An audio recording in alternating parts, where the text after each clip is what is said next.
दोस्तों नमस्कार, viral Hollywood में आपका स्वागत है।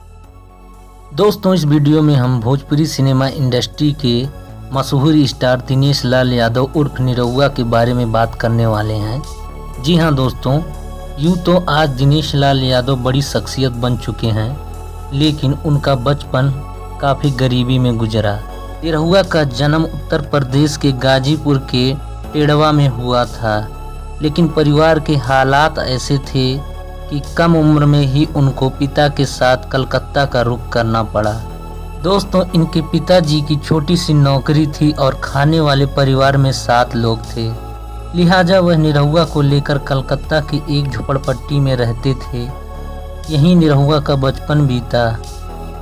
बाद के दिनों में निरहुआ के साथ उनके छोटे भाई परवेश लाल यादव भी कलकत्ता में रहने लगे। दोनों ने अपनी प्रारंभिक शिक्षा यहीं पूरी की।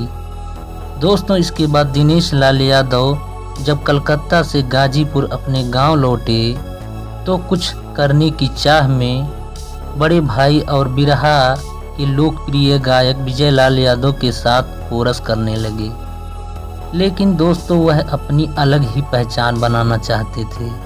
काफ़ी कोशिशों के बाद दिनेश लाल यादव निरहुआ ने साल 2001 में 2 एल्बम निकाला, बुढ़वा में दम्बा और मलाई खाए बुढ़वा।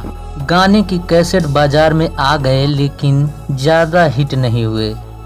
कुछ समय के बाद साल 2003 में दिनेश लाल यादव ने निरहुआ सटल रहे नाम से एक म्यूजिक एल्बम रिलीज किया। इसके गाने को लोगों ने इतना पसंद किया कि निरहुआ रातों रात स्टार बन गए। दोस्तों आपको बता दें, यहीं से दिनेश लाल यादव को लोग निरहुआ पुकारने लगे। इसकी कामयाबी के बाद निरहुआ ने कहा था कि उनका दोबारा जन्म हुआ है। इसके बाद निरहुआ साल 2005 में मुंबई चले गए, जहां इनको पहला ब्रेक भोजपुरी गायक सुनील छैला बिहारी की फिल्म चलत मुसाफिर में मिला। इस फिल्म में निरहुआ ने 2 गाने गाए और अभिनय भी किया। इसमें इन्होंने छैला बिहारी के दोस्त का किरदार निभाया। यहीं से निरहुआ को फिल्मों के रोल ऑफर होने लगे। इसके बाद दिनेश लाल यादव निरहुआ ने कभी पीछे मुड़कर नहीं देखा। दोस्तों दिनेश लाल यादव फिल्मों के अलावा अब राजनीति में भी सक्रिय हो गए हैं।